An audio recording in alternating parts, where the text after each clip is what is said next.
টাকা 23টা দিন পুলিশকে রীতিমতো ঘোল খাইছে সে। ভেবেছিল টিকিও ছুতে পারবে না পুলিশ। অবশেষে সিসিটিভিতে রহস্যভেদ, জালে চোর বাবাজি। সিসিটিভিতে যে যুবককে দেখছেন শুনশান রাস্তা দিয়ে ব্যাগ হাতে হেঁটে যাচ্ছে, এই সেই চোর।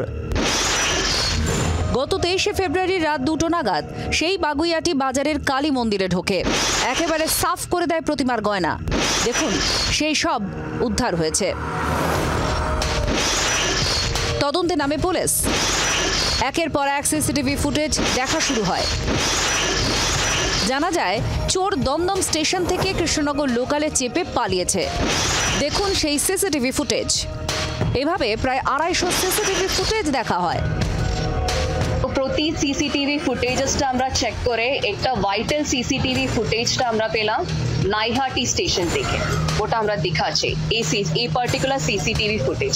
উনি বসেছিল লাইক জানালার কাছাকাছি, এই জন্য আমরা এটা এস্টাবলিশ করলাম ওই চলে গেছে নাদিয়ার দিকে। ধরা পড়েছে দুজন।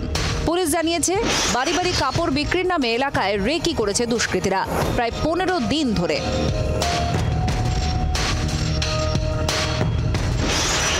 ব্যুরো রিপোর্ট, জি24 ঘন্টা। বাংলার আওয়াজ, বাঙালির আবেগ, জি24 ঘন্টা।